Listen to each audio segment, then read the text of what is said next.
প্রায় 1400 বছর পূর্বে মহান স্রষ্টা আল্লাহ তাআলা গোটা মানব জাতির দিক নির্দেশনার জন্য পবিত্র কোরআন নাজিল করেন। এটা এমন এক সময় ছিল যখন আরব সমাজ সম্পূর্ণরূপে অবক্ষয় ও বিশৃঙ্খলার চূড়ান্তে পৌঁছেছিল। কিন্তু পবিত্র কোরআনের আলোয় বিস্ময়করভাবে এই অবস্থার পরিবর্তন হয়েছিল।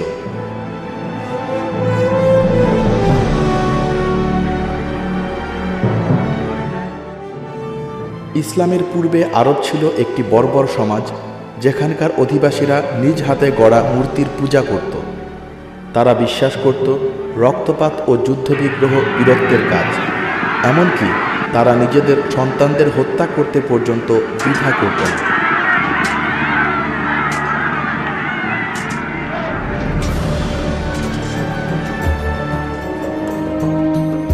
কিন্তু ইসলামের মাধ্যমে তারা শিখেছিল মানবতা, শ্রদ্ধা, ভালোবাসা, মমতা, ন্যায় বিচার ও সভ্যতা। শুধু আরবরাই নয়, বরং যে সমাজে ইসলাম গ্রহণ করেছিল তারা অন্ধকার যুগের অজ্ঞতা থেকে বেরিয়ে এসে কোরআনের স্বর্গীয় জ্ঞানের আলোয় আলোকিত হয়েছিল। আর এই জ্ঞানের মাধ্যমে কোরআন মানুষের মাঝে বৈজ্ঞানিক চিন্তার দরজা খুলে দিয়েছিল।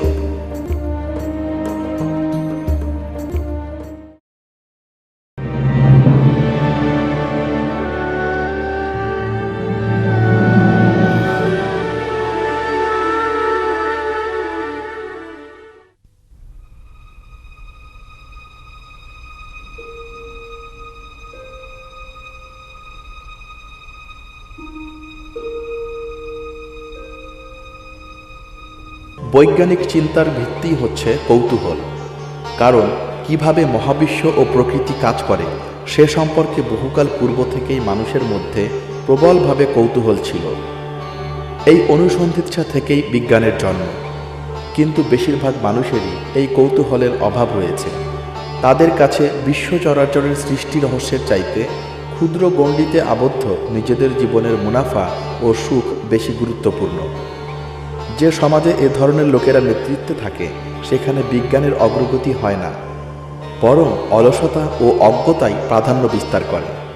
কোরআন অবতীর্ণ হবার পূর্বে আরব সমাজে এরকম একটি ব্যবস্থাই বিরাজ করছিল। কিন্তু সম্ভবত প্রথমবারের মতো কোরআনের আয়াতগুলো তাদেরকে চিন্তা করতে, গবেষণা করতে এবং তাদের বুদ্ধি ব্যবহার করতে আহ্বান জানালো। পবিত্র কোরআনের প্রথম দিকে নাজিল হওয়া আয়াতগুলোর একটিতে আল্লাহ তাআলা মরুভূমির উটগুলোর প্রতি দৃষ্টি দিতে গুরুত্ব দিলেন, যে উট ছিল আরবদের প্রতিদিনকার জীবনের অংশবিশেষ। তবে কি তারা উটের দিকে লক্ষ্য করে না যে একে কিরূপে সৃষ্টি করা হয়েছে, আর আকাশের দিকে যে তাকে কেমন উঁচু করা হয়েছে, আর পর্বতমালার দিকে যে কিভাবে এদেরকে দাঁড় করানো হয়েছে, আর জমিন কিভাবে একে সম্প্রসারিত করা হয়েছে? সুতরাং আপনি উপদেশ দিতে থাকুন, কেননা আপনি তো কেবল উপদেষ্টা মাত্র।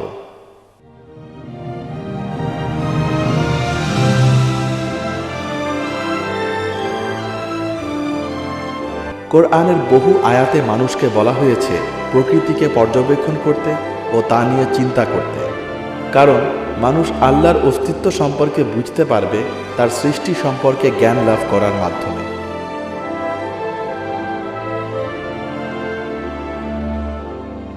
এই জন্য একটি আয়াতে মুসলিমদের সম্পর্কে বলা হয়েছে তারা এমন যারা আকাশ ও পৃথিবীর সৃষ্টি সম্পর্কে চিন্তা করে, যাদের অবস্থা এরূপ যে তারা আল্লাহর স্মরণ করে দাঁড়িয়ে, বসে ও শয়ন করেও, এবং আকাশ ও পৃথিবীর সৃষ্টির ব্যাপারে চিন্তা করে। তারা বলে, হে আমাদের প্রভু, আপনি একে অনর্থক সৃষ্টি করেননি, আমরা আপনাকে পবিত্র মনে করি, সুতরাং আমাদেরকে দোজখের আগুন হতে রক্ষা করুন।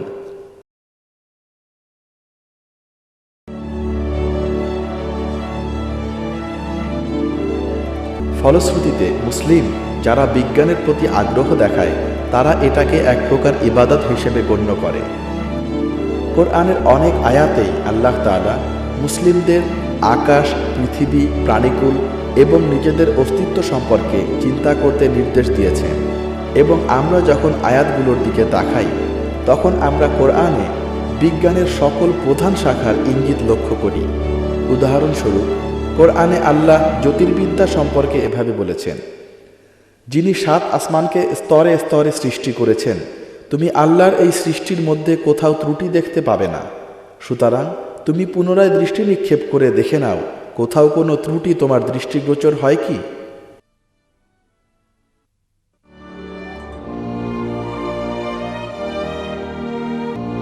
কোরআনের অপর একটি আয়াতে আল্লাহ মহাকাশবিদ্যা ও পৃথিবীর গঠন অর্থাৎ ভূতত্ত্ব বিজ্ঞান সম্পর্কে গবেষণা করতে বলেছেন।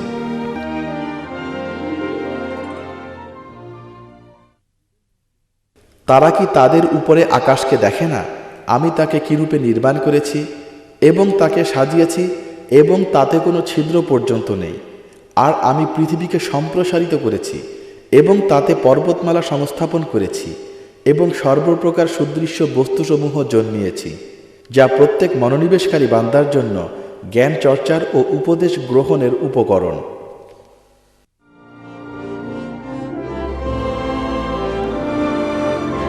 পবিত্র কোরআনে আল্লাহ তাআলা উদ্ভিদবিদ্যা সম্পর্কে শিক্ষা গ্রহণে উৎসাহ দিয়েছেন।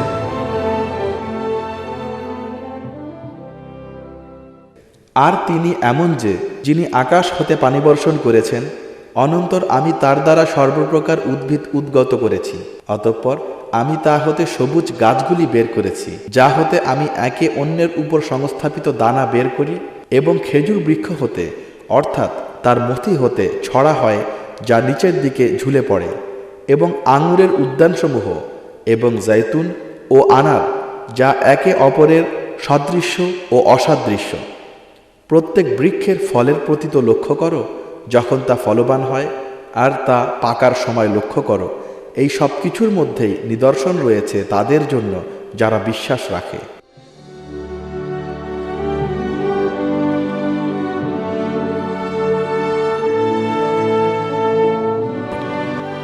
পবিত্র কোরআনের অন্য এক আয়াতে আল্লাহ তাআলা প্রাণীবিদ্যার প্রতি মনোযোগ আকর্ষণ করেছেন।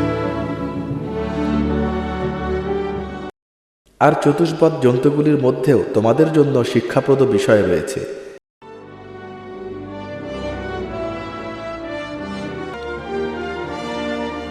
কোরআনের কিছু আয়াত আছে যা প্রত্নতত্ত্ব ও নৃবিজ্ঞান সম্পর্কে ইঙ্গিত বহন করে।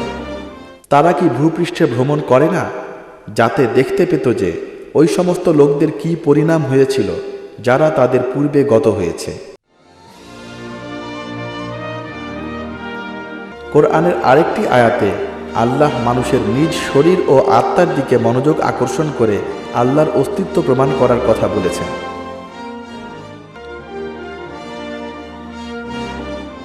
আর বিশ্বাসী লোকদের জন্য ভূপৃষ্ঠে বহু নিদর্শন রয়েছে, এবং তোমাদের নিজেদের মধ্যেও, তবু কি তোমাদের দৃষ্টিগোচর হয় না?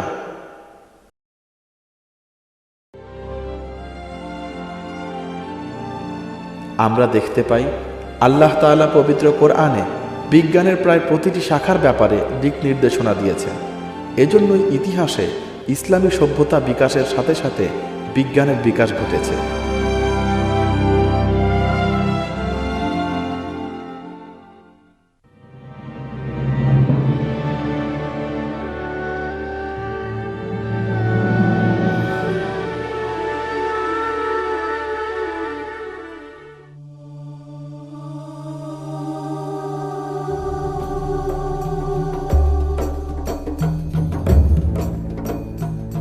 যখন মহানবী হজরত মুহাম্মদ সাল্লাল্লাহু আলাইহি ওয়াসাল্লাম ইসলাম প্রচার করতে শুরু করেছিলেন, তখন আরবরা ছিল কুসংস্কারাচ্ছন্ন, অশিক্ষিত ও বিভিন্ন গোত্রে বিভক্ত এক বর্বর জাতি।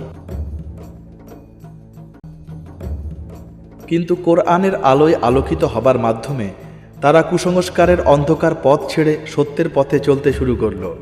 ফলশ্রুতিতে পৃথিবীর ইতিহাসে সর্বাপেক্ষা বিস্ময়কর উন্নতি সাধিত হয়েছিল। মাত্র কয়েক দশকের মধ্যেই ইসলাম একটি ছোট আরব শহর মদিনা থেকে বিস্তৃত হয়েছিল পশ্চিম আফ্রিকা থেকে মধ্য এশিয়া পর্যন্ত। যে আরব জাতি পূর্বে ক্ষুদ্র একটি সমাজ ঠিকমতো পরিচালনা করতে পারত না, তারা গোটা বিশ্বের বৃহত্তম সাম্রাজ্য সুষ্ঠুভাবে পরিচালনা করেছিল। ইসলাম বিষয়ক মার্কিন গবেষক প্রফেসর জন এসপাজিটো এই বিস্ময়কর ঘটনাটিকে তার ইসলাম দ্য স্ট্রেইট পাথ শীর্ষক বইতে ব্যাখ্যা করেছেন এভাবে: প্রথম যুগের ইসলাম প্রসারের ক্ষেত্রে যেটি সবচেয়ে অভিভূত করে তা হচ্ছে এর অসম্ভব দ্রুত বিস্তার ও সাফল্য। পশ্চিমা পণ্ডিতরা এতে যারপরনাই বিস্মিত হয়েছেন। মাত্র এক দশকে আরবরা বাইজেন্টাইন ও পারস্য সেনাবাহিনীকে পরাজিত করেছিল এবং ইরাক, প্যালেস্টাইন, সিরিয়া ও মিশর জয় করেছিল। মুসলিমরা ধ্বংসকারী নয়, বরং পরিচিত ছিল বিজয়ী, ন্যায়পরায়ণ শাসক ও নির্মাণকারী হিসেবে।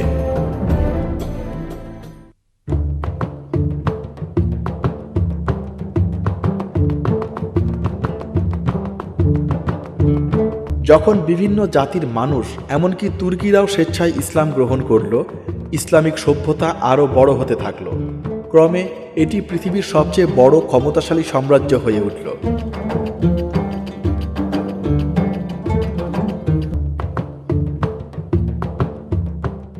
এই সভ্যতার খুবই গুরুত্বপূর্ণ একটা দিক হচ্ছে বিজ্ঞানের বিস্ময়কর প্রসার, যা ইতিপূর্বে আর কোনো সভ্যতায় হয়নি।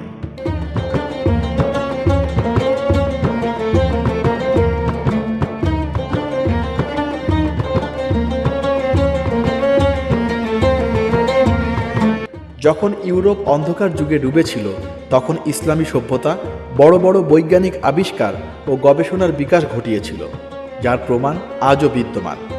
বিজ্ঞানের বিভিন্ন শাখা, যেমন চিকিৎসাবিদ্যা, গণিতশাস্ত্র, জ্যামিতি, জ্যোতির্বিজ্ঞান, এমনকি সমাজবিজ্ঞান ইত্যাদি প্রথমবারের মতো খুবই সুসংহত উপায়ে ও পর্যায়ক্রমিকভাবে বিকাশ লাভ করেছিল। কোনো সমালোচক ইসলামী বিজ্ঞানের বিকাশকে পূর্ববর্তী গ্রিক সভ্যতার সাথে সম্পর্কিত করতে চান, কিন্তু প্রকৃতপক্ষে ইসলামী বিজ্ঞানের বিকাশ হয়েছিল মুসলিম বিজ্ঞানীদের পরীক্ষা নিরীক্ষা ও পর্যবেক্ষণের উপর ভিত্তি করে। মধ্যপ্রাচ্য বিষয়ক গবেষক প্রফেসর বার্নার্ড লুইস তার দ্য মিডল ইস্ট বইতে উল্লেখ করেছেন, মধ্যযুগের ইসলামী বিজ্ঞানের বিকাশ গ্রিক জ্ঞানের কিংবা সুদূর প্রাচ্য দেশীয় কোনো জ্ঞানের সংরক্ষণের উপর নির্ভরশীল ছিল না। এই ঐতিহ্য, যা আধুনিক বিশ্ব মধ্যযুগীয় মুসলিম বিজ্ঞানীদের নিকট হতে গ্রহণ করেছে, তা সম্পূর্ণরূপে মুসলিমদের নিজস্ব প্রচেষ্টার ফসল। গ্রিক বিজ্ঞানীরা বেশিরভাগ ক্ষেত্রে তাত্ত্বিক ছিল, কিন্তু পক্ষান্তরে মধ্যযুগীয় ইসলামী বিজ্ঞান মূলত ব্যবহারিক ও বাস্তবমুখী ছিল, বিশেষত চিকিৎসাবিদ্যা, রসায়নশাস্ত্র, জ্যোতির্বিদ্যা ও কৃষিবিজ্ঞানের ক্ষেত্রে। প্রাচীন তত্ত্ব ও অস্পষ্ট ধারণাগুলো মধ্যযুগে স্পষ্ট ও বাস্তবমুখী করা হয়েছিল মধ্যপ্রাচ্যের বিজ্ঞানীদের পরীক্ষা নিরীক্ষা ও পর্যবেক্ষণের মাধ্যমে।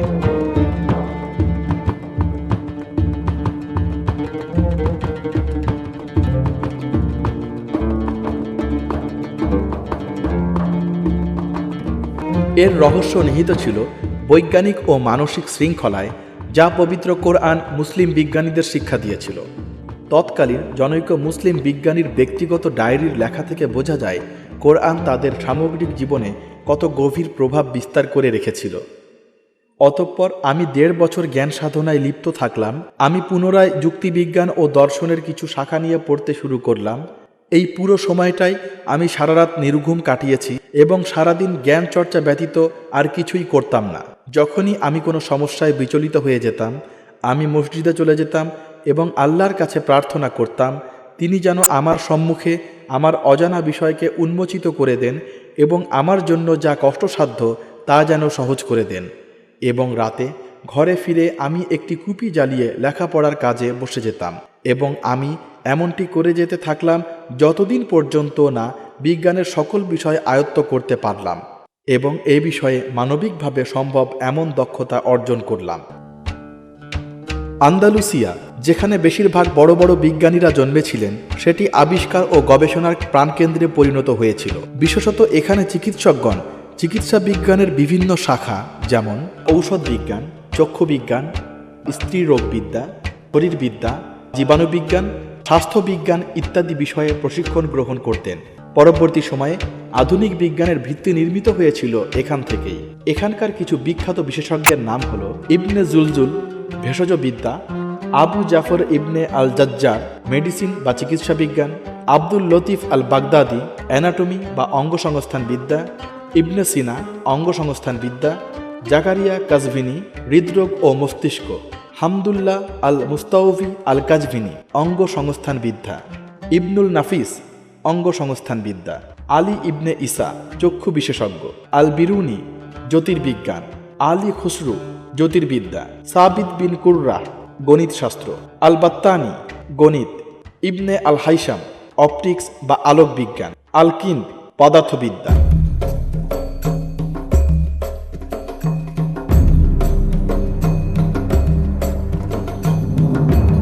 পশ্চিমা বিশ্বের রেনেসা বা পুনর্জাগরণ মুসলিম বিশ্বের উন্নত বিজ্ঞান ব্যবস্থার এই সংস্কৃতির কাছে ঋণী।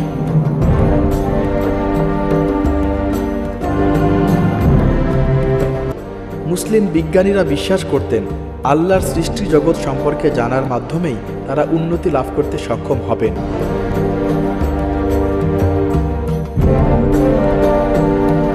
এই মানসিকতার স্থানান্তরের মাধ্যমেই প্রকৃতপক্ষে পশ্চিমা বিশ্বে বিজ্ঞানের সূচনা হয়।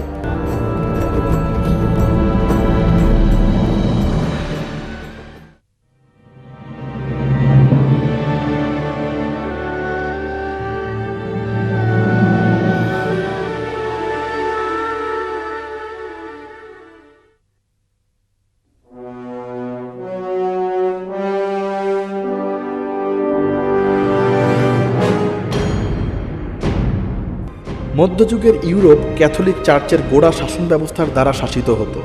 চার্চসমূহ চিন্তার স্বাধীনতার বিরোধিতা করত এবং বিজ্ঞানীদের উপর পীড়ন নীতি গ্রহণ করেছিল। শুধুমাত্র ভিন্ন মত কিংবা ধারণা পোষণ করলেই মনীষী বা বিজ্ঞানী বা পণ্ডিতদের শাস্তি প্রদান করা হতো, তাদের বইগুলো পুড়িয়ে ফেলা হতো এবং তাদের হত্যা করা হতো।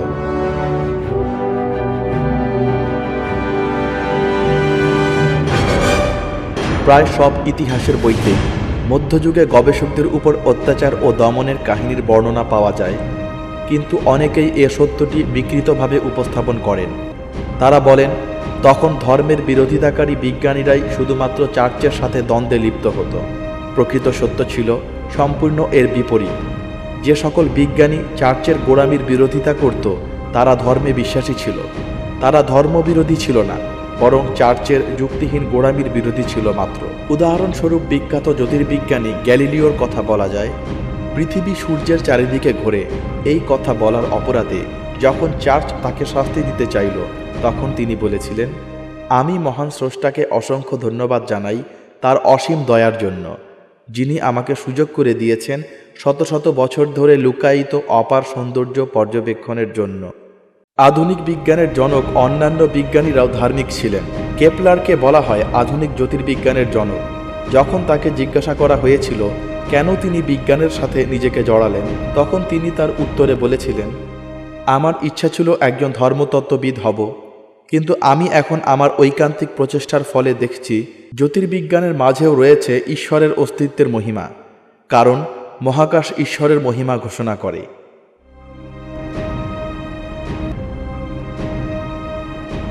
নিউটন ছিলেন ইতিহাসের শ্রেষ্ঠতম বিজ্ঞানীদের অন্যতম। তিনি বিজ্ঞানে তার সাধনার মূলমন্ত্র ব্যাখ্যা করতে গিয়ে বলেন, তিনি অনন্ত ও অসীম, সর্বশক্তিমান ও সর্বজ্ঞ। তার স্থায়িত্ব অনন্তকাল থেকে অনন্তকাল পর্যন্ত বিস্তৃত। তার উপস্থিতি অসীম থেকে অসীমে। তিনি সব কিছুই জানেন, সব কিছুই করেন, যা করা যায় কিংবা যা করা সম্ভব।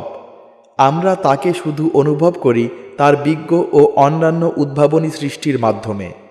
আমরা তাকে শ্রদ্ধা করি ও ভালোবাসি তার অনুগত দাস হিসেবে।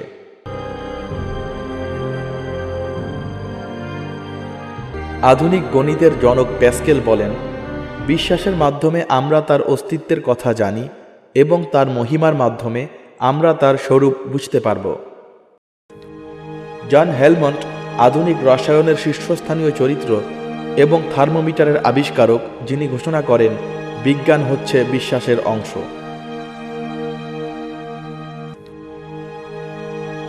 জর্জ কুভিয়ার, যিনি আধুনিক জীবাশ্ম বিজ্ঞানের জনক, তিনি বলেন, ফসিল বা জীবাশ্ম হচ্ছে সৃষ্টির এক জীবন্ত প্রমাণ, যা আমাদের শিক্ষা দেয় যে বিভিন্ন প্রজাতির প্রাণীরা ঈশ্বরের সৃষ্টি। কার্ল লিনিয়াস, যিনি সর্বপ্রথম বৈজ্ঞানিক শ্রেণীবদ্ধকরণকে সুসংবদ্ধ করেন, তিনি সৃষ্টিকর্তায় বিশ্বাসী ছিলেন এবং বলেন, প্রাকৃতিক আকরিক হল ঈশ্বরের অস্তিত্বের এক বিশেষ প্রমাণ।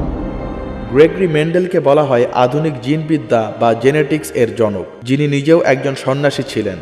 তিনি সৃষ্টিকর্তায় বিশ্বাসী ছিলেন এবং তৎকালীন সময়ে বিবিধ বিবর্তন মতবাদ যেমন ডারউইনিজম ও ল্যামার্কইজম এর ঘোর বিরোধিতা করেন। জীবাণুবিজ্ঞান বা মাইক্রোবায়োলজির বিখ্যাত ব্যক্তিত্ব লুই পাস্তুর প্রমাণ করেন যে জীবন বংশানুক্রমিক উপায়ে সৃষ্টি হওয়া সম্ভব নয় এবং ঘোষণা করেন, জীবন সৃষ্টিকর্তার এক অলৌকিক সৃষ্টি। বিখ্যাত জার্মান পদার্থবিদ মার্কস প্ল্যাঙ্ক বলেন, এই মহাবিশ্বের স্রষ্টা ঈশ্বর এবং এই বিশ্বাস বিজ্ঞানীদের একটি আবশ্যিক গুণ। আলবার্ট আইনস্টাইন, যিনি বিংশ শতাব্দীর সর্বাধিক গুরুত্বপূর্ণ বিজ্ঞানী, তিনি বলেন, ঈশ্বর ছাড়া বিজ্ঞানের অস্তিত্ব নেই এবং ধর্ম ছাড়া বিজ্ঞান পঙ্গু। বিজ্ঞানের ইতিহাসে এরূপ আরও অনেক বিখ্যাত বিজ্ঞানী রয়েছেন যারা ব্যক্তিগত জীবনে ধার্মিক ও স্রষ্টার অস্তিত্বে বিশ্বাসী ছিলেন।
এই সকল বিজ্ঞানীদের সকলেই স্রষ্টার অস্তিত্বে বিশ্বাসী ছিলেন।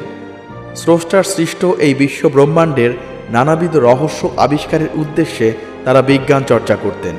আল্লাহ তাআলা পবিত্র কোরআনে বলেন, তারা আকাশ ও পৃথিবীর সৃষ্টি সম্পর্কে চিন্তা করে এবং আল্লাহর সৃষ্টি সম্পর্কে জানতে পরিভ্রমণ করে। এই সচেতনতার ফলশ্রুতিতেই বিজ্ঞানের বিকাশ ও উন্নতি হয়েছে।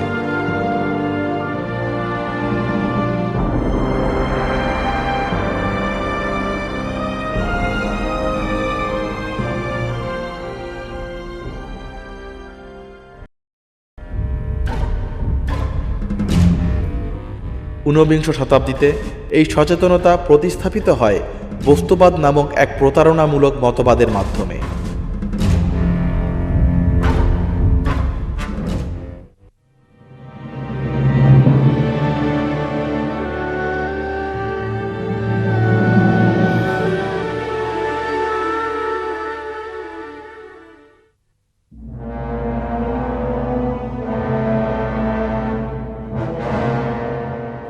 ঊনবিংশ শতাব্দী হচ্ছে মানব ইতিহাসের জঘন্যতম মিথ্যাচারের সময়।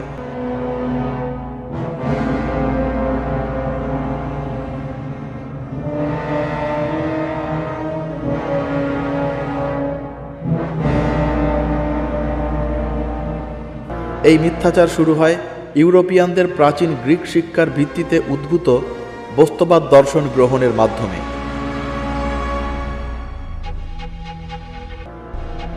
এই সময়কার সর্বনিকৃষ্ট মিথ্যা হচ্ছে চার্লস ডারউইনের বিবর্তনবাদ।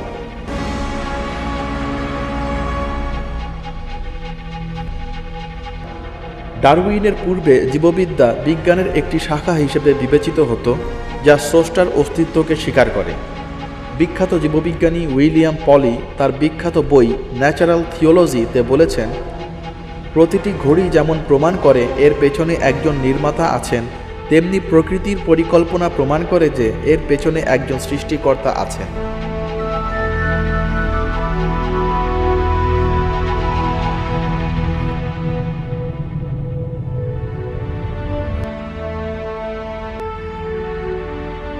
যদিও ডারউইন তার বিবর্তনবাদ মতবাদের মাধ্যমে এই সত্যকে অস্বীকার করেন।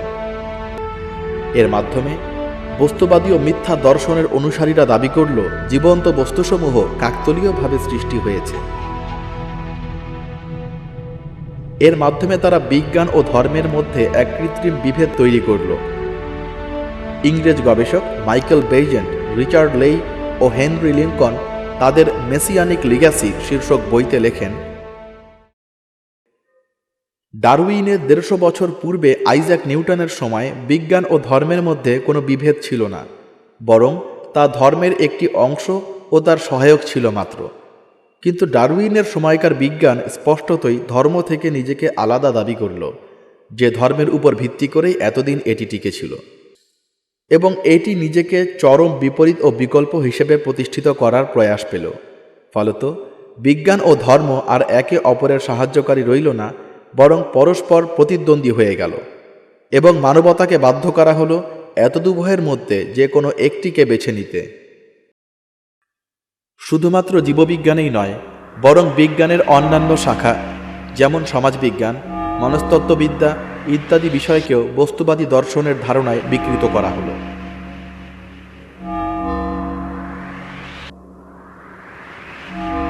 জ্যোতির্বিজ্ঞানকে প্রাচীন গ্রিক বস্তুবাদী অন্ধ দর্শনের ধারণায় বিকৃতভাবে পরিচালিত করা হলো।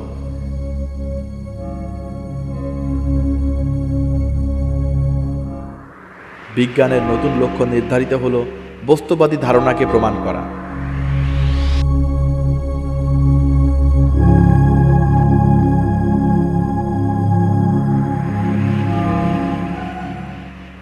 এই সকল মিথ্যা ধারণা পরবর্তী ১৫০ বছরে বিজ্ঞানকে এক অন্ধ গলির দিকে নিয়ে গেল।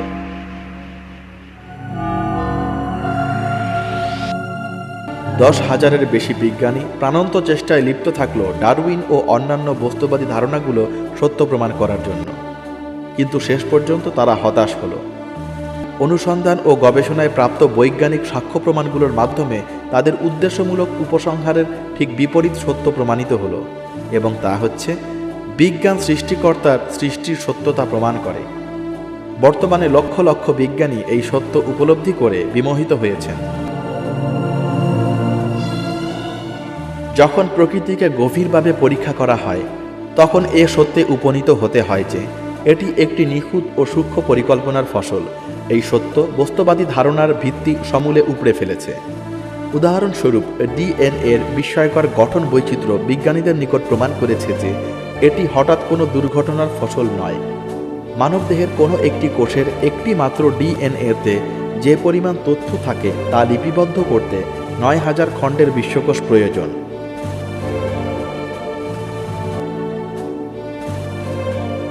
মানবদেহের জিন নিয়ে গবেষণাধর্মী প্রতিষ্ঠান সেলেরার বিজ্ঞানী জিন মাইন্স বলেন, আমাকে যা অভিভূত করে তা হচ্ছে জীবনের স্থাপত্য। ব্যবস্থাটি ভীষণ রকম জটিল। এটা দেখে মনে হয় এটা পরিকল্পিত, এর পেছনে বিশাল বুদ্ধিমত্তা রয়েছে। গোটা বৈজ্ঞানিক বিশ্ব এরূপ বিস্ময় প্রকাশ করে থাকেন। বিজ্ঞানীরা বিস্ময়ের সাথে প্রত্যক্ষ করেছেন বস্তুবাদী দর্শন ও বিবর্তনবাদের অসারতা, যা তারা প্রথমে সত্য বলে ধারণা করেছিলেন। তাদের মাঝে কেউ কেউ প্রকাশ্যে এই ঘোষণা দিচ্ছেন। যেমন আমেরিকার প্রাণ রসায়ন বিভাগের অধ্যাপক মাইকেল জে বেহে তার ডারউইনস ব্ল্যাক বক্স গ্রন্থে বৈজ্ঞানিক বিশ্বের বাস্তবতাকে এভাবে ব্যাখ্যা করেছেন, গত ৪ যুগ যাবৎ আধুনিক প্রাণ রসায়ন বা বায়োকেমিস্ট্রি কোষের রহস্য উন্মোচন করেছে। এর অগ্রগতি ছিল খুবই কষ্টসাধ্য। ১০,০০০-এরও বেশি লোক তাদের জীবনের শ্রেষ্ঠ সময় উৎসর্গ করেছেন পরীক্ষাগারের একঘেয়ে গবেষণা কাজে।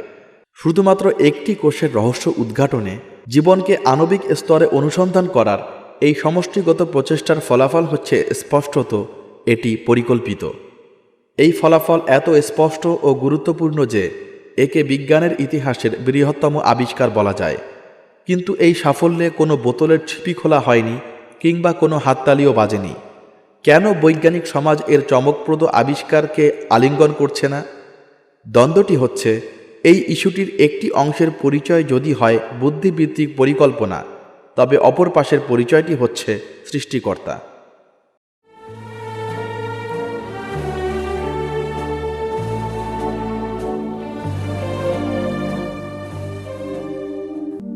জ্যোতির্বিজ্ঞানেও একই অবস্থা বিরাজ করছে।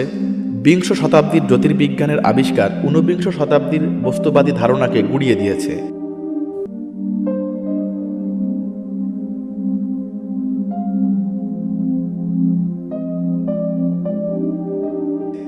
প্রথমে বিগ ব্যাং তত্ত্বের মাধ্যমে প্রমাণিত হয় বিশ্ব ব্রহ্মাণ্ডের একটি সূচনা আছে একটি সৃষ্টির মুহূর্ত।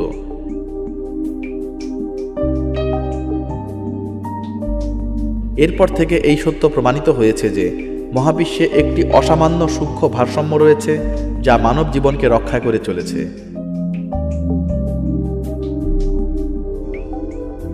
এ কারণে পদার্থবিজ্ঞান ও জ্যোতির্বিজ্ঞানের জগতে নাস্তিকতার দ্রুত পতন ঘটেছে।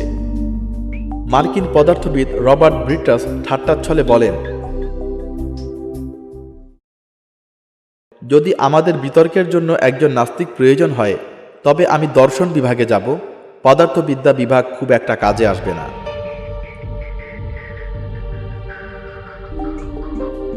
সংক্ষেপে বলতে গেলে আমাদের সময় বস্তুবাদী ধারণার পতন ঘটেছে। বিজ্ঞান পুনরায় খুবই গুরুত্বপূর্ণ তথ্য আবিষ্কার করছে যেগুলো বস্তুবাদী দর্শন প্রত্যাখ্যান করেছিল, এবং এভাবে বিজ্ঞানের নতুন একটি ধারণার জন্ম হয়েছে। বুদ্ধিবৃত্তিক পরিকল্পনার তত্ত্ব, যা গত 10 বছরে পশ্চিমা বিশ্বে দ্রুত গতিতে বিস্তার লাভ করেছে, তা নতুন বৈজ্ঞানিক ধারণার একটি ক্ষুদ্র অংশ। যারা এই তত্ত্ব গ্রহণ করছেন তারা স্বীকার করছেন বিবর্তনবাদ হচ্ছে গত শতকের সর্বাপেক্ষা গুরুতর মিথ্যা, এবং প্রকৃতিতে সর্বত্র একটি বুদ্ধিবৃত্তিক পরিকল্পনা রয়েছে যা স্রষ্টার অস্তিত্ব প্রমাণ করে।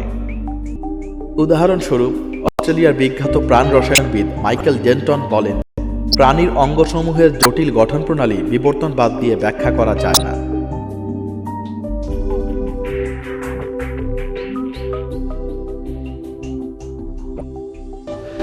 এটি একটি খুবই গভীর প্রশ্ন যেটি সবাই এড়িয়ে যায় কিংবা গোপন করতে চেষ্টা করে, কিন্তু সত্য হচ্ছে প্রকৃতির বেশিরভাগ জটিল অভিযোজন প্রক্রিয়াকে কতগুলো ধারাবাহিক মধ্যবর্তী পরিবর্তনের মাধ্যমে যথাযথভাবে ব্যাখ্যা করা যায় না।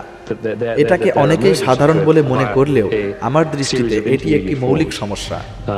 এরকম এত বেশি সমস্যা রয়েছে যে আমি বলবো নিশ্চিতভাবে এই তত্ত্বটিতে ভুল রয়েছে। সাধারণ জ্ঞান থেকেই বলা যায় এতে প্রচুর ভুল রয়েছে। There's something wrong with the theory. Common sense tells me there must be something wrong. বিখ্যাত জার্মান জীববিজ্ঞানী ওয়ার্নার গিট ব্যাখ্যা করেন কিভাবে প্রাণীদেহের জেনেটিক তথ্যাবলীর সমষ্টি স্রষ্টার অস্তিত্ব প্রমাণ করে। নতুন তথ্যাবলী এলোমেলোভাবে আসার ধারণাটি অসম্ভব।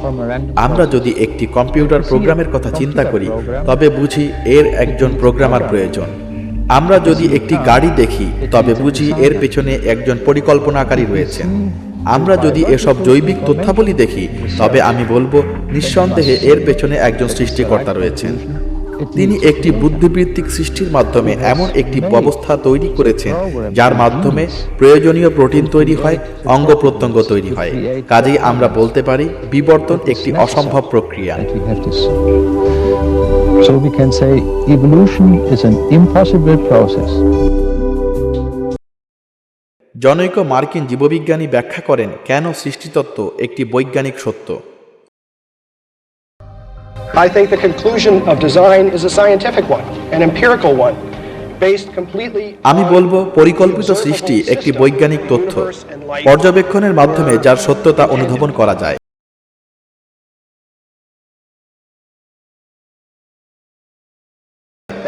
মহাবিশ্ব এবং প্রাণ সৃষ্টির পেছনে সুনিশ্চিত উদ্দেশ্য রয়েছে। এটি বুদ্ধিবৃত্তিক কাজের ফসল। আমি এ ব্যাপারে উল্লেখ করতে চাই যে এই ধারণাটি এসেছে আধুনিক বিজ্ঞান থেকেই। এটি এমন নয় যে আমরা এটি জানি না, বরং এটি আমরা জেনেছি বিগত অর্ধ শতাব্দীর গবেষণার মাধ্যমে। মার্কিন বিজ্ঞানী ফিলিপ জনসন বিষয়টিকে সংক্ষেপে এভাবে বলেন, আমরা এখানে এসেছি একজন বুদ্ধিমান সৃষ্টিকর্তার ফসল হিসেবে, যিনি সুনির্দিষ্ট উদ্দেশ্য নিয়েই আমাদের সৃষ্টি করেছেন। আমাদের এবং গোটা প্রাণী জগতের সৃষ্টি মহান স্রষ্টার সুচিন্তিত চিন্তার ফসল।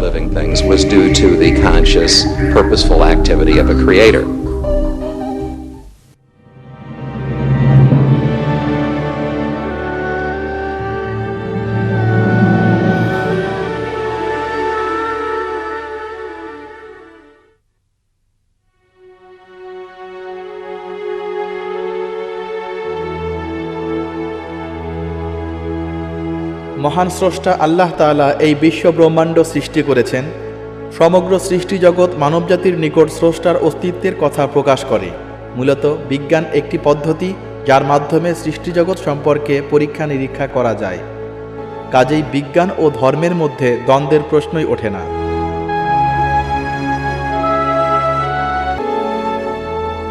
ইসলাম তথা পবিত্র কোরআন ও হাদিসের গ্রন্থসমূহে বিজ্ঞান চর্চাকে উৎসাহিত করা হয়েছে। ইসলামের ইতিহাসে বিজ্ঞানের প্রভূত উন্নতি এর যথার্থতা প্রমাণ করে।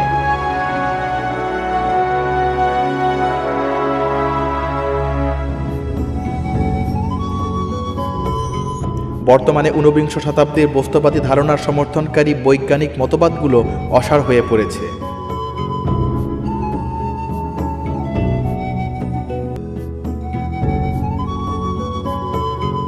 সমগ্র মানব সভ্যতা খুব শীঘ্রই বুঝতে পারবে যে আল্লাহ তাআলাই সমগ্র বিশ্ব ব্রহ্মাণ্ড ও প্রাণীজগৎ সৃষ্টি করেছেন।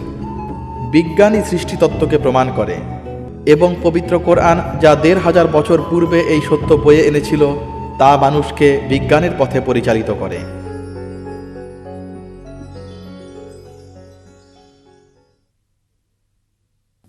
ইহা এমন একটি গ্রন্থ যা তোমাদের প্রতি প্রেরিত হয়েছে রহমত স্বরূপ।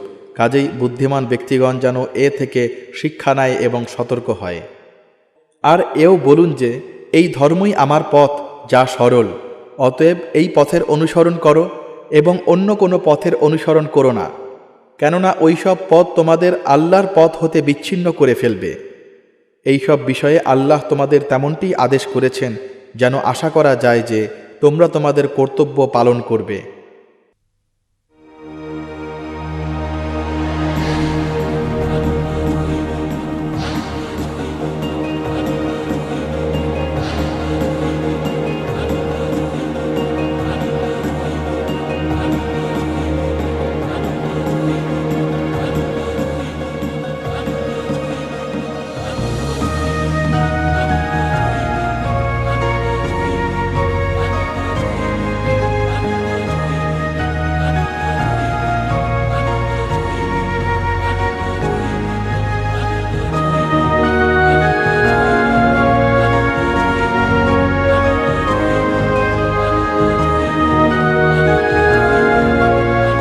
পবিত্র কোরআনের আলোয় আলোকিত হয়ে যারা বিজ্ঞান চর্চা করেছিল তারা মানবজাতিকে এমন জ্ঞান দান করে গেছেন যা বৈজ্ঞানিক গবেষণা ও অগ্রগতির ইতিহাসে মাইলফলক হয়ে আছে।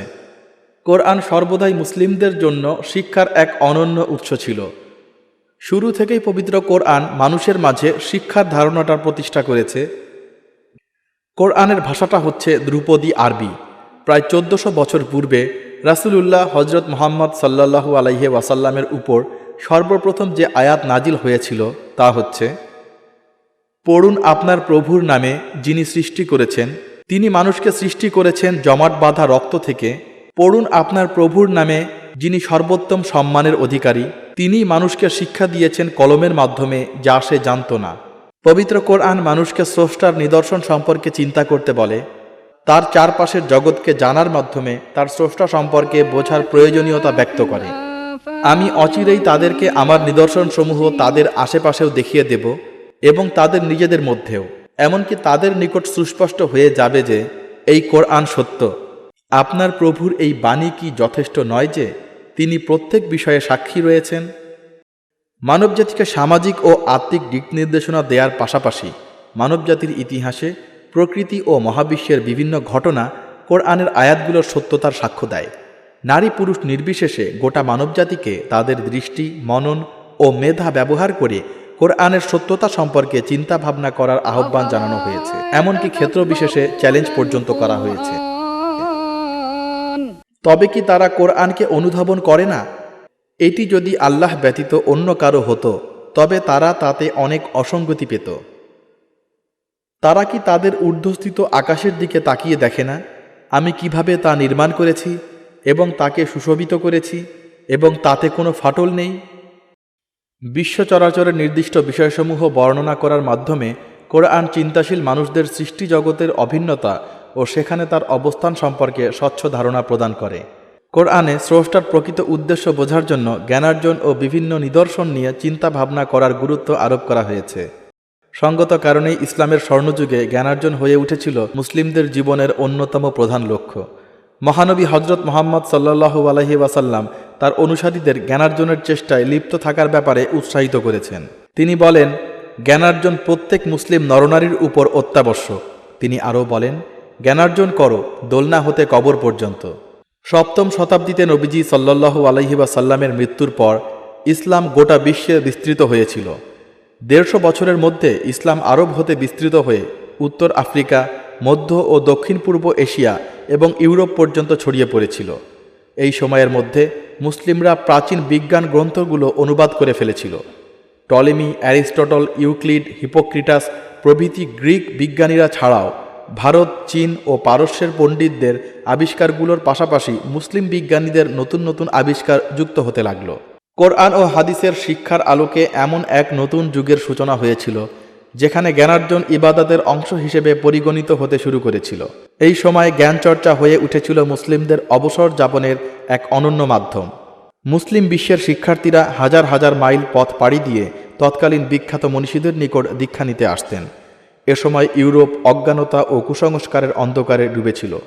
অন্যদিকে মুসলিমরা তাদের চারপাশে জ্ঞানের আলোয় আলোকিত করে তুলেছিল, যা আজও ইতিহাসে সর্বকালের সর্বোৎকৃষ্ট উদাহরণ হিসেবে বিবেচিত হয়।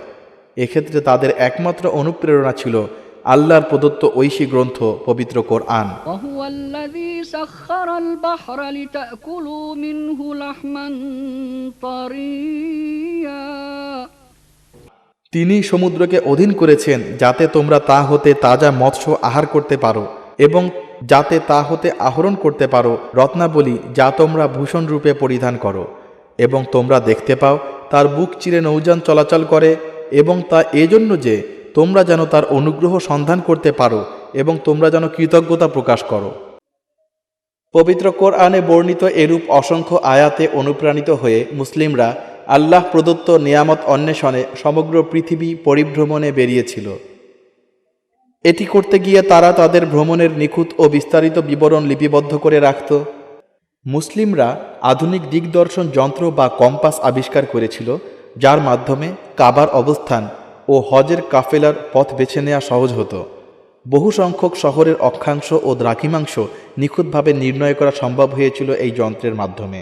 সমুদ্র ও নৌবিজ্ঞানেও মুসলিমরা উল্লেখযোগ্য অগ্রগতি সাধন করেছিল। আজ খুব অল্প সংখ্যক লোকই জানেন যে ইংরেজি টাইফুন ও মনসুন শব্দ দুটি যথাক্রমে আরবি তুফান ও মাউসুম শব্দ হতে এসেছে। এই ম্যাপটি পশ্চিম আফ্রিকা ও আমেরিকা সম্পর্কিত বিশদ তথ্য বহন করে। এটি প্রস্তুত করেন 15 শতকে বীর মহিউদ্দিন রাইস। বাস্তবিকই আমরা ভীষণ বিস্মিত হই যখন জানতে পারি কলম্বাসের আবিষ্কারের 500 বছর পূর্বেই মুসলিমরা আমেরিকায় যাতায়াত করত। মুসলিম মনীষীদের জন্য পৃথিবী ছিল ক্রমাগত বিস্ময়ের এক উৎস। পৃথিবীর আকার গোল, এই সত্যটি ইউরোপ গ্রহণ করার বহু পূর্বেই তারা আবিষ্কার করেছিলেন। বস্তুত 830 বছর পূর্বেই মুসলিমরা সর্বপ্রথম আমাদের গ্রহের গ্লোব বা ভূগোলক প্রতিমূর্তি তৈরি করেছিলেন। প্রায় 1000 বছর পূর্বেই বিখ্যাত মুসলিম বিজ্ঞানী আল বিরুনি গণিতের সাহায্যে পৃথিবীর পরিধি পরিমাপ করেছিলেন। পবিত্র কোরআনে উল্লেখ আছে, বরং তিনি যিনি পৃথিবীকে করেছেন বাসোপযোগী এবং এর মাঝে স্থাপন করেছেন সুদৃঢ় পর্বত ও 2 দরিয়ার মাঝে সৃষ্টি করেছেন অন্তরায়। আল্লাহর সাথে অন্য কোনো অংশীদার আছে কি? তবুও তাদের অনেকেই জানে না। পবিত্র কোরআনে বারবার প্রকৃতির বিভিন্ন দিক সম্পর্কে পর্যবেক্ষণ ও চিন্তা করার ব্যাপারে গুরুত্ব দেয়া হয়েছে। ফলে মুসলিম বিজ্ঞানীরা খুবই সূক্ষ্ম পর্যবেক্ষণ পদ্ধতি উদ্ভাবনে সক্ষম হয়েছিলেন। নৃতত্ত্ব বিজ্ঞান বা ফসিল বিদ্যার জন্ম হয়েছিল 18 শতকে, কিন্তু তারও প্রায় 800 বছর পূর্বে ইখওয়ানুস সাফা নামক একদল মুসলিম বিজ্ঞানী ভূমিতে জমাট বাঁধা সামুদ্রিক প্রাণীর ফসিল নিয়ে গবেষণা করতেন। তারা বলতেন একদা এসব ভূমি সমুদ্র গর্ভে নিমজ্জিত ছিল। এছাড়াও ইখওয়ানুস সাফা দলটি বৃক্ষের বিভিন্ন প্রজাতির উৎপত্তি ও বিকাশজনিত তথ্য বর্ণনা করেছিলেন। উদ্ভিদ বিজ্ঞানের মুসলিমরা প্রভূত উন্নতি সাধন করেছিলেন। তারা উদ্ভিদসমূহকে আবহাওয়া, ভৌগোলিক অবস্থান, লিঙ্গ ইত্যাদির ভিত্তিতে শ্রেণীবিন্যাস করতেন। মুসলিমরা তাদের বিজ্ঞান বিশ্বকোষের মাধ্যমে বিশ্বের নিকট উদ্ভিদবিদ্যা সম্পর্কিত নতুন নতুন তথ্য উপস্থাপন করতেন। পশ্চিমাদের নিকট কমলা, আঙুর, লেবু, চাল ও চিনি ইত্যাদি নানাবিধ ফল ও শস্য পরিচিত করে তুলতে তারা মুখ্য ভূমিকা পালন করেছিলেন এবং বিজ্ঞানের অন্যান্য শাখার মতো এক্ষেত্রেও মুসলিমদের অবদানের পেছনে ছিল পবিত্র কোরআনের শিক্ষা। وفي الأرض قطع متجاورات وجنات من أعناب وزرع ونخيل। পৃথিবীতে রয়েছে পরস্পর সংলগ্ন ভূখণ্ড, তাতে আছে দ্রাক্ষা কানন, শস্যক্ষেত্র, এক বা একাধিক শিরবিশিষ্ট খেজুর বৃক্ষ যারা একই পানি দ্বারা সিঞ্চিত, এবং ফল হিসেবে তাদের কতককে কতকের উপর আমি শ্রেষ্ঠত্ব দিয়ে থাকি। অবশ্যই বোধশক্তি সম্পন্ন সম্প্রদায়ের জন্য এতে রয়েছে নিদর্শন। উদ্ভিদ বিজ্ঞানের ন্যায় মুসলিমরা প্রাণীজগতে ব্যাপক গবেষণা করেছিলেন। গবেষণালব্ধ তথ্যাবলী পার্সি, তুর্কি ও আরবি ভাষায় লিপিবদ্ধ করা হতো। নানা কারণে বিভিন্ন প্রজাতির প্রাণী সম্পর্কে গবেষণা করা হতো। এ ধরনের জ্ঞানচর্চার উদ্দেশ্য ছিল কখনো বা চিকিৎসা বিজ্ঞান, বংশবিস্তার কিংবা আবিষ্কার। 11 শতকের বিখ্যাত মুসলিম গবেষক আবু আলী ইবনে সিনা প্রাণীর মনস্তত্ত্ব নিয়ে গবেষণা করেছিলেন সেই সময়ে যখন ইউরোপের লোকেরা মনে করত মৃত গবাদি পশুর উদর হতে মৌমাছির জন্ম হয়। পবিত্র কোরআনে আল্লাহ তাআলা বলেন, وَإِنَّ لَكُمْ فِي الْأَنْعَامِ لَعِبْرَةً। নিশ্চয়ই গবাদি পশুর মধ্যে তোমাদের জন্য শিক্ষা রয়েছে। তাদের উদরস্থ গোবর ও রক্তের মধ্য হতে তোমাদের পান করায় বিশুদ্ধ দুগ্ধ, যা পানকারীদের জন্য সুস্বাদু। কোরআন প্রতিনিয়তই মানুষকে তার নিজের দেহের প্রতি লক্ষ্য করতে বলে। এটি মানুষকে তার স্বীয় দেহের অবচিতির কথা স্মরণ করিয়ে দেয়, যা আল্লাহর সৃষ্ট নিয়ম মেনে চলে। মানুষের গর্ভধারণ, প্রজনন, জন্ম, বিকাশ, পরিণত হওয়া এবং পরিশেষে মৃত্যু, এ সবই পরিষ্কারভাবে আল্লাহর সৃষ্টির কথা ব্যক্ত করে। কোরআনের সাহায্য নিয়ে মুসলিমরা চিকিৎসাবিদ্যার প্রতি এক ধরনের পবিত্র লক্ষ্য নিয়ে অগ্রসর হতেন। প্রকৃতির ন্যায় দেহেরও দুটি সুস্পষ্ট গুণাবলী রয়েছে। এটি একই সাথে সমষ্টিক ও ভারসাম্যপূর্ণ। মুসলিম চিকিৎসকেরা রোগীর দেহ পরিপূর্ণভাবে পরীক্ষা করে তার স্বাভাবিক সঙ্গতিপূর্ণ অবস্থা জানতে চেষ্টা করতেন। রোগীর দৈহিক ও মানসিক অবস্থা পরীক্ষা করে দেখতেন এবং তারপর তার আত্মিক স্বাস্থ্যের উন্নতির প্রতি মনোযোগী হতেন। সাধারণত মুসলিম চিকিৎসকগণ প্রতিকারের চাইতে প্রতিরোধের ব্যাপারে বেশি গুরুত্ব দিতেন। সর্বপ্রথম তারাই সুস্বাস্থ্যের জন্য পরিমিত খাদ্যাভ্যাস, নিয়মিত শরীরচর্চা ও পরিষ্কার পরিচ্ছন্নতার উপর জোর দেন। সার্বজনীন স্বাস্থ্যসেবা সে সময়কার যে কোনো ভালো মুসলিম সরকারের একটি সাধারণ বৈশিষ্ট্য ছিল। 10ম শতাব্দীতে প্রত্যন্ত অঞ্চলে ও কারাগারগুলোতে স্বাস্থ্যসেবা প্রদানের জন্য পরিপূর্ণ সরঞ্জামসহ ভ্রাম্যমাণ হাসপাতাল স্থাপন করা হয়েছিল। চিকিৎসকদের কাজের জন্য লাইসেন্সধারী হতে হতো। হাসপাতালগুলোর সাথে সংযুক্ত শিক্ষালয় ছিল, যেখানে চিকিৎসকেরা শিক্ষার্থীদের শিক্ষা দান করতেন। চিকিৎসা শাস্ত্রে মুসলিমদের বহু অবদানের মধ্যে আধুনিক হাসপাতাল ও ফার্মেসি অন্যতম।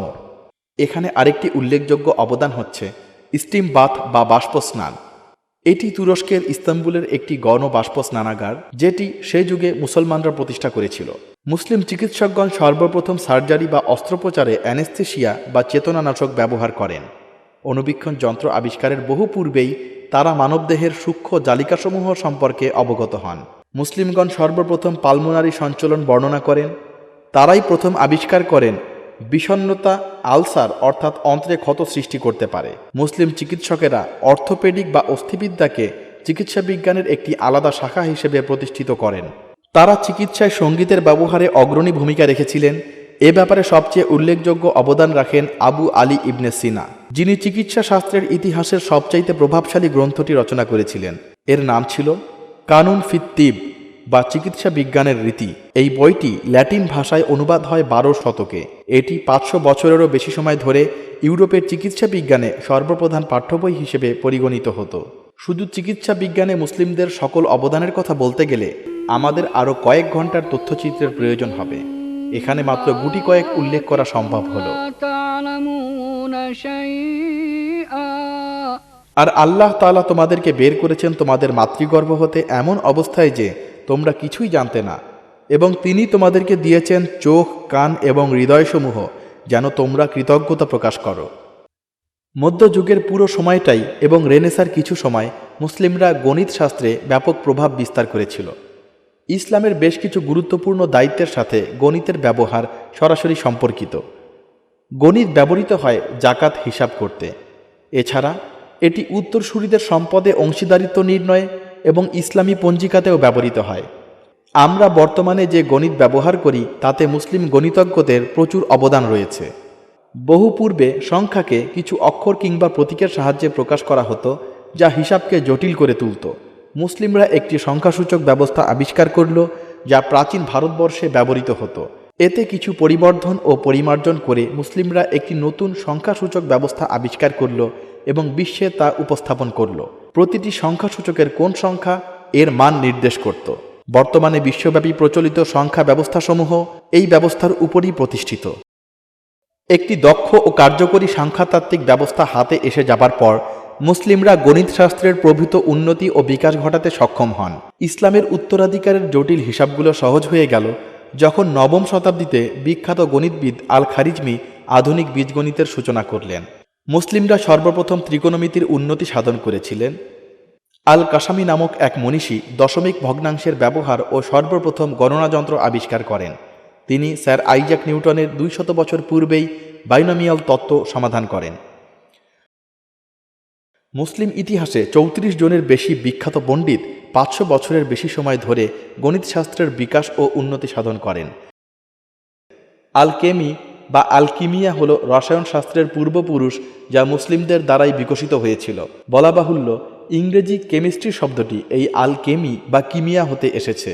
এই শাস্ত্রের ভিত্তি স্থাপন করেন বিখ্যাত মুসলিম রসায়নবিদ আল রাজি, যিনি সনাতন ধারণা থেকে বের হয়ে এসে রসায়ন শাস্ত্রকে জৈব ও অজৈব এই দুই ভাগে ভাগ করেছিলেন। তিনি পাতন বা ডিস্টিলেশন, পরিস্রবণ বা ইনফিল্ট্রেশন, ভস্মীকরণ বা ক্যালসিনেশন ইত্যাদি নানাবিধ গুরুত্বপূর্ণ রাসায়নিক পদ্ধতি আবিষ্কার করেন। মুসলিম বিজ্ঞানীরাই আবিষ্কার করেন potassium, nitric acid, alcohol, sulphuric acid এবং অন্যান্য গুরুত্বপূর্ণ রাসায়নিক পদার্থ। মুসলিম বিজ্ঞানীদের আবিষ্কৃত রসায়ন শাস্ত্রের বহু উপকরণ আজও পরীক্ষাগারে ব্যবহৃত হতে দেখা যায়।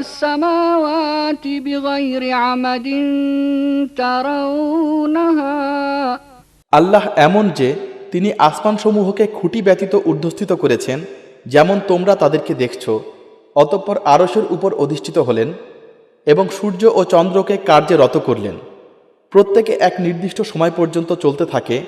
তিনি সকল কাজের পরিচালনা করেন, প্রমাণসমূহ বিশদভাবে বর্ণনা করেন, যাতে তোমরা নিজেদের প্রতিপালকের নিকট উপস্থিত হওয়া বিশ্বাস করো। বহুকাল পূর্ব হতেই মুসলিমরা জ্যোতির্বিজ্ঞানে তাদের অবদানের জন্য বিখ্যাত। জ্যোতির্বিজ্ঞানে ব্যবহৃত বিভিন্ন শব্দ যেমন জেনিত, এজিমাত ইত্যাদি আরবি ভাষা হতে এসেছে। জ্যোতির্বিজ্ঞানে মুসলিমদের অবদান এতই ব্যাপক ছিল যে প্রায় 2000 বছর ধরে তাদের গবেষণাপত্রসমূহ পশ্চিমা বিজ্ঞানীরা কোনরূপ পরিবর্তন করেননি। মুসলিম বিজ্ঞানীরাই সর্পিল গতির তত্ত্ব বা স্পাইরাল মোশন থিওরেম উদ্ভাবন ও বিকাশ করেন। তারা একটি গ্রহ উপগ্রহের সৌর মডেল তৈরি করেন, যা পরবর্তীতে কোপার্নিকাস ও গ্যালিলিওকে প্রভাবিত করেছিল। আধুনিক পর্যবেক্ষণ কেন্দ্রগুলি এ সত্যকে সমর্থন করে যে এদের উৎপত্তির মূলেও রয়েছে মুসলিম অবদান। তৎকালীন মুসলিম বিশ্বে এ জাতীয় অনেক পর্যবেক্ষণ কেন্দ্র লক্ষ্য করা যায়। মুসলিমরা অনেক নক্ষত্র ও মহাজাগতিক কণা আবিষ্কার করেছিলেন। তারা মহাকাশ সংক্রান্ত বহু আধুনিক যন্ত্রপাতি আবিষ্কার করেছিলেন। এর একটি উৎকৃষ্ট প্রমাণ হচ্ছে অ্যাস্ট্রোল্যাব। অ্যাস্ট্রোল্যাবকে এক ধরনের বহুমুখী অ্যানালগ কম্পিউটারের সাথে তুলনা করা যায়। এর সাহায্যে মুসলিমরা তারকারাজির অক্ষাংশ নির্ণয় করত, সময় নির্ধারণ করত, পাহাড়ের উচ্চতা এবং কূপের গভীরতা পরিমাপ করত। বিজ্ঞানের প্রতিটি বিশেষায়িত শাখা কোরআনের বাণী দ্বারা প্রভাবিত হয়েছিল। যদিও কোরআন কোনো বিজ্ঞানের বই নয়, কিন্তু এটি শিক্ষা ও জ্ঞান চর্চার গতিপথ বদলে দিয়েছিল এবং এর সাথে বদলে দিয়েছিল মানব সভ্যতার নিয়তিও।